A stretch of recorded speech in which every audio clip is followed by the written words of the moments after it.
competent speech communicator manual, speech objectives. Organize your speech.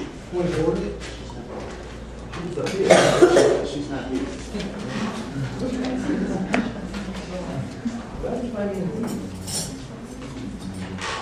That's first. Second. Get my coffee. Second speaker. Or a joke. Don't worry about it. I can go. I have something to say about gas prices. It's true. I was following up this morning. Yes, my gas Welcome, station Mama. has the same prices. 87 cents, 89 cents, and 93 cents for the good Yeah, stuff. Gordon's waiting for you.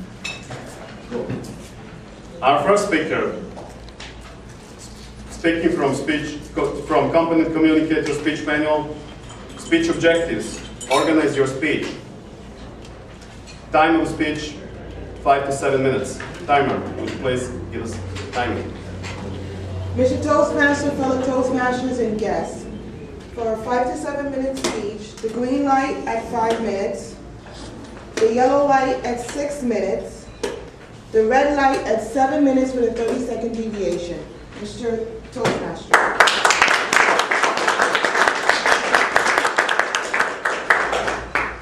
Speaker's background. She was born in Trinidad and Tobago, educated in Trinidad and USA, worked in the hospitality industry and held many different managerial positions. Presently worked at the Westin Diplomat Golf Resort and Spa as a catering sales manager.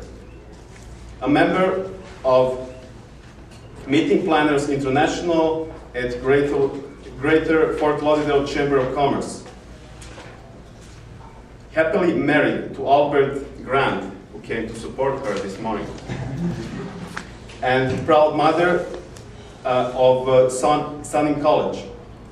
Her dream is to one day meet Donald Trump and enter the show The Amazing Race. Title of speech: Networking, Confined or Defined.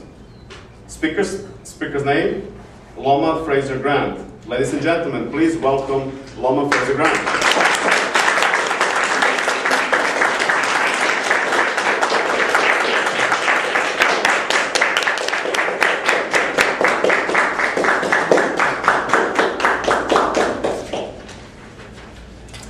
Is there ever a perfect time or place to network?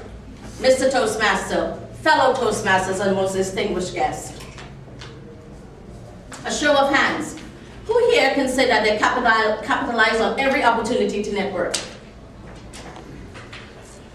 Great. When I grow up, I want to be just like you.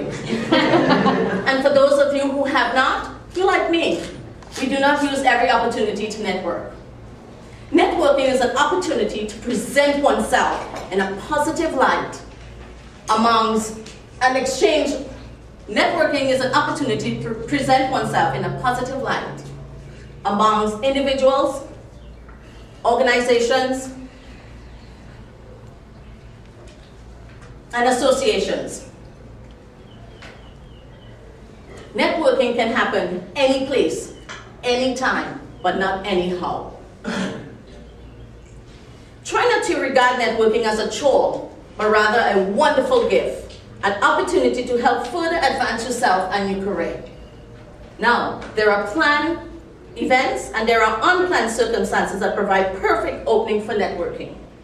Some examples of planned events are business card exchange, receptions, business dinners, meetings, and conventions.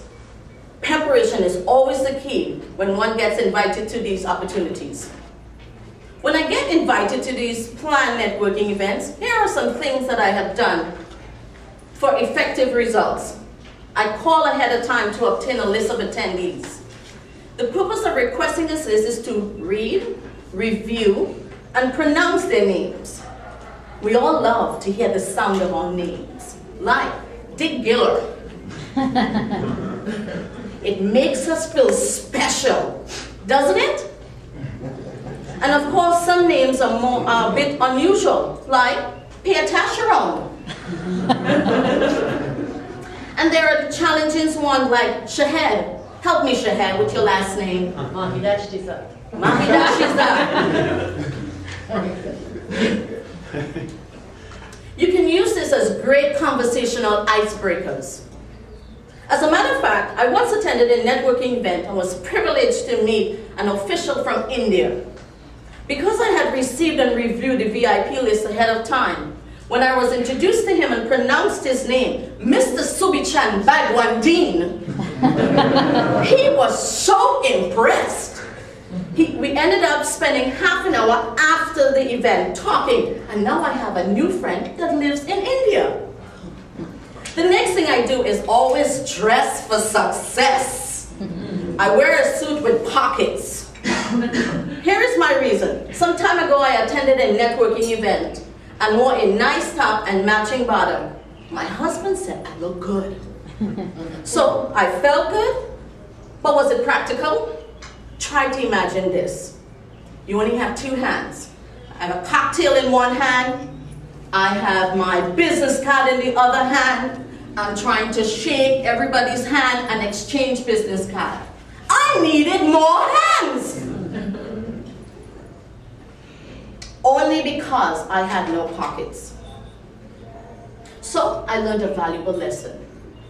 Now, the next important thing I do, I usually eat before attending these business networking events.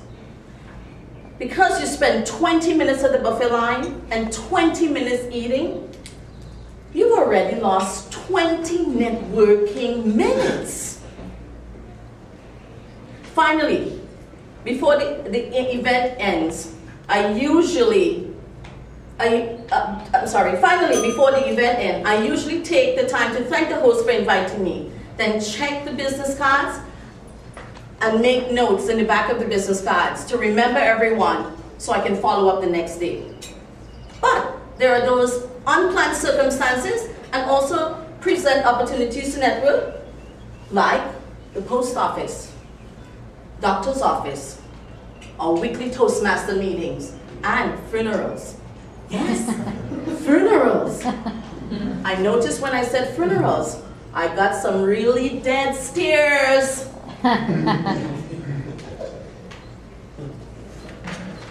Who would think that a funeral could present a perfect opportunity to network? Not me. However, it happened to me. As a result, today, I have a client who is the owner of a funeral home. How did this happen? I'd arrived too early for a funeral, and I was casually talking to the owner. While talking, we exchanged business cards. Later that week, he called me to book his clergy holiday party, which we hosted last year, and I'm looking forward to booking it this year. Here at Toastmaster, I also have a networking instance a couple weeks ago. After one of our weekly Toastmaster meetings, I was talking to Herman, who is Jewish, and mentioned that I was planning a Passover dinner for one of my Jewish clients. I did not have enough information about their traditions. Herman went home after the Toastmaster meeting and bought me some informative books and took the time to teach me some of their traditions. I ended up looking like a superstar. Thank you, Herman. So, there you have it. You can remain confined to only networking at planned networking events or as defined. Networking can happen anywhere, anytime, even at Toastmaster. Mr. Toastmaster.